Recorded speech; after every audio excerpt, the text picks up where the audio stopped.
guys, so now the event just started, and yep, so I've got my setup here. The event has just started and I've got my setup for my notes and everything.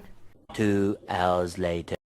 Hey guys, what is up, and welcome back to another recap video that we always do after every Apple event. So the time now is 2:36 and the Apple event just ended at 2 a.m. But of course I took a small break before I started shooting this video. Before we start with what was in today's event, I just want to say that this Apple event is my personal favorite. This will definitely be my favorite for a very long time because of how they started off the events, the products that got released, and everything else. So let's cover them all in this video. Let's get started. So first, before we get into the products and what got released today, I just want to talk about the intro really quick. The intro to today's Apple event was very good because they started off with the iMac G3, the blue color one. So they started off as someone using that to do some music production. So for those of you who watched the event, you guys will know what I'm talking about. And for those of you who didn't, please do watch the intro because I don't want to put it here and get copyright issues or anything. So just go and check it out. So with that done, so now let's start off with the first product that got launched today. So this wasn't really a product, but it's a subscription plan. So Apple released a voice only subscription plan, which I'm not really sure about what it is as of now because they just say it's a voice only plan, and I'm not really sure about how it works and all. So we're gonna wait for a few days, or we have to wait till it comes out to know more about it. So this new voice subscription plan comes at $679 SGD, which is pretty cheap for a subscription plan that Apple offers, but we got to see what the subscription contains because there wasn't really much info about it in the event today. Now moving on to the first product that was launched today is the HomePod Mini. I personally like the HomePod Mini due to its features of how it can connect to an iPhone easily, or you can connect to any Apple product easily. I prefer having more colors, and now Apple finally have done that. So now we have 5 new colors for the HomePod. So the 5 new colors are space gray, blue, yellow, orange, and white. When I look at this HomePod Mini, it reminded me of the iPhone XR. So I just wanted to say that. And now it's onto the AirPods. For those of you who have seen the leaks and rumors, this is not a very big surprise for all of you, but for those of you who have not seen the leaks, this is a big surprise because this is a new redesign for the AirPods. Yeah, and of course it's called the AirPods 3. So this new design has been adopted from the Earpods, the white Apple headphones that were used to be given when you buy new phones. So yeah, this seems to be adapted from that, just that the wires are missing and the stem got bigger, and of course the head of the AirPods just got bigger. And this AirPods has 6 hours of listening time and 30 hours using the charging case. This is actually a lot, but of course we have to use it in real life to test it out and really see how long the battery life lasts. And this was something which was never expected. Magsafe on AirPods. Yeah guys, Magsafe on AirPods. This was the second feature that actually excited me a lot because Magsafe on AirPods are something that I've been wanting for a very long time, because I usually charge my phone on Magsafe, and my AirPods, even though they charge wirelessly, they don't actually sit properly on the Magsafe. But I don't really know how the AirPods is going to sit on the Magsafe and how it's going to work. We're going to wait and see for that. Well, the second thing that surprised me, because I personally was having this bet that this year Apple wouldn't release a new chip. Some of you guys might be thinking that I'm dumb to be placing a bet like this, but my personal thought was, why would Apple want to change a chip that they spent 10 years in the making for? So I thought they won't really change the M1 chip, just a bit of minor improvements, and I thought they will still name it the M1. But actually now we have a whole new chip. Actually no, we don't have a whole new chip, we have 2 whole new chips. Yeah, that's right, we have 2 new chips. So the first chip is the M1 Pro chip, and I personally don't like how they name the chip M1 Pro chip. I think they should have rather named it M1X. That would have sounded really nice. The M1 Pro chip has up to 32 GB of RAM, a 10-core GPU. It can connect to a lot of external displays. The M1 Pro chip can go up to 32 GB of RAM and has a 10-core GPU and can connect to more displays. Apple just said more displays, but I don't remember them saying the number of displays available. Like I just said, there are 2 chips. So now we are done with the M1 Pro chip. Now is the next chip, which is the M1 Max. The M1 Max chip can go up to 64 GB of RAM, which is really a lot, especially for the M1 Max chip. and it has a 10 core CPU and a 32 core GPU. Well, the numbers are sounding insane, but like I said, I'm not gonna bet on anything. I'm not gonna say this is good or this is bad, because we always have to wait for the real world test to come out. So now we're onto the MacBook. I do not know why, but we didn't have any new upgrades for the M1 MacBook Air, which was really odd for me. I've not been giving a refresh for the M1 MacBook Air and of course the M1 Mac Mini. There was no talk about the Mac Mini and the MacBook Air. The MacBook Pro comes in two sizes, the 14 and the 16 inch. Okay, I do not know why they didn't refresh the 13 inch MacBook Pros. So these 14 and 16 inch MacBook Pros are a complete redesign. This is totally different from what we've been having for many years right now. I haven't lost count how many years. So the first thing and the major thing that everyone notices about MacBook is the screen. So the screen now has thinner bezels. Actually, to phrase it properly, it has no bezels. It has no bezel, it just has a notch. So Apple is transiting to notch everywhere. From the iPhone to the MacBooks. In the future, we might get a Pro Display XDR with a notch. And now, the part that I dislike the most. Okay, so there's no touch bar on the MacBook Pro. But I know a lot of you don't like the MacBook Pro touch bar. A lot of you guys find it very useless for the MacBook to be having a touch bar. But I'm a fan of the touch bar, so I'm kind of feeling sad for that.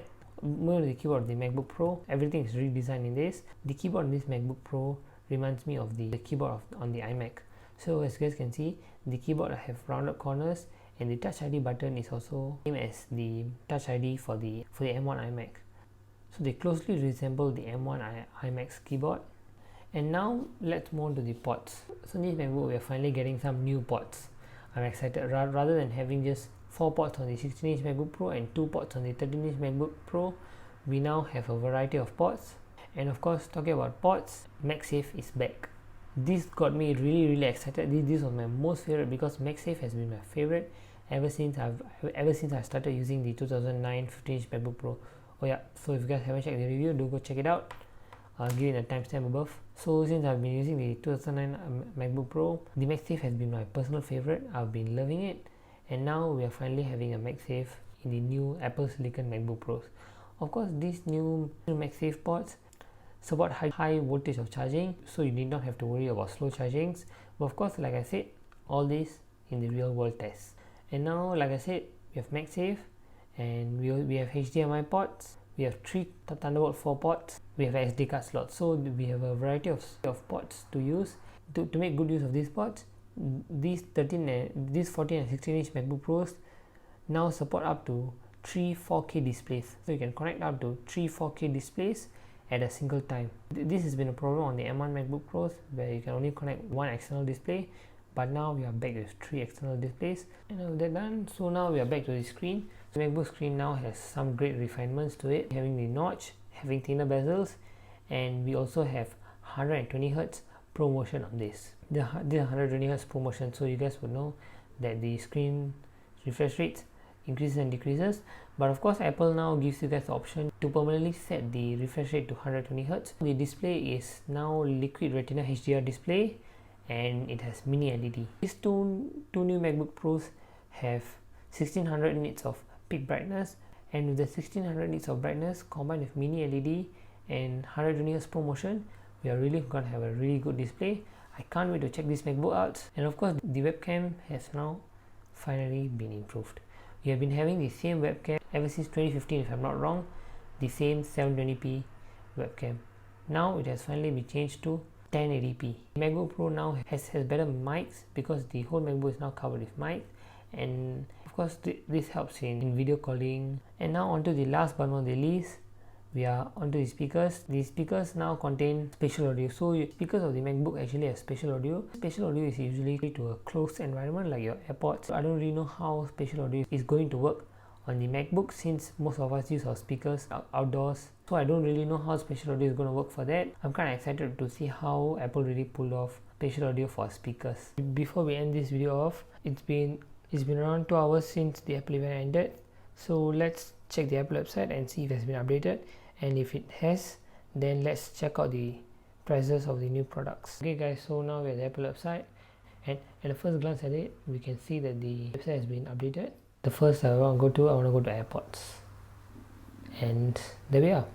We have AirPods here. It says it's $269, which is quite reasonable for an AirPod 3rd generation with so much of features like dynamic head tracking, for sensor control, and this much of batteries and everything.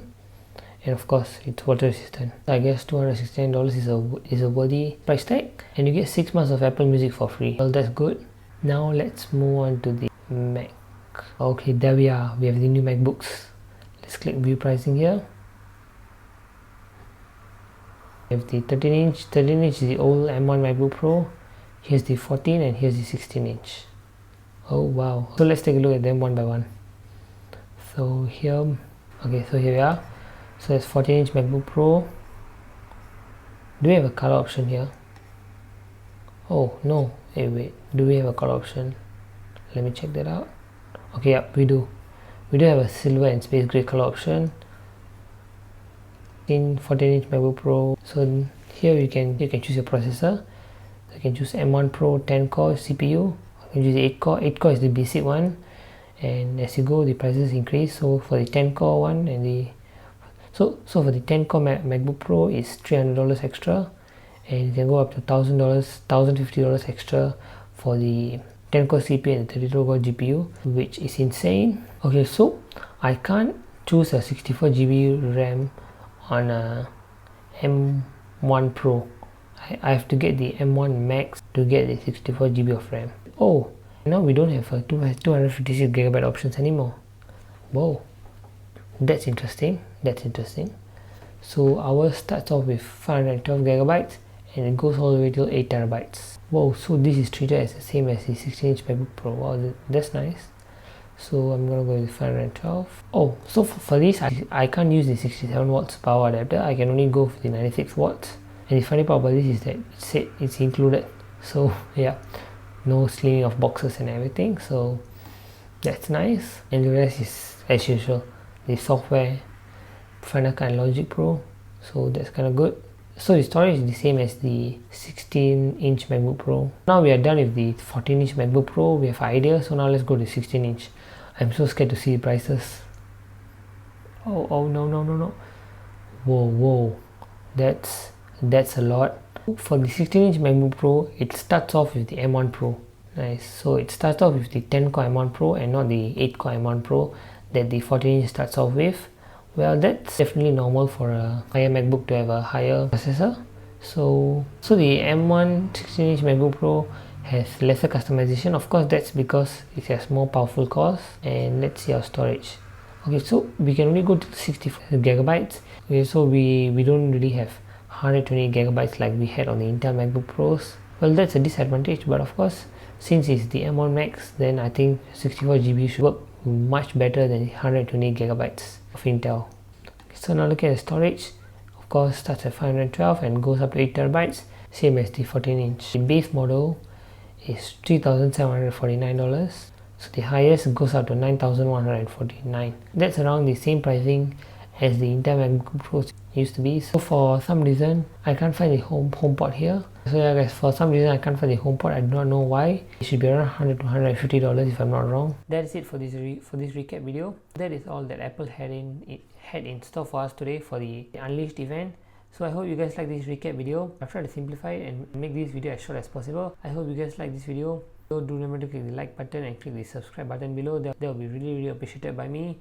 So yeah guys, that's been it for this video. Thank you so much for watching, and I'll catch you guys in the next one very soon. Bye bye.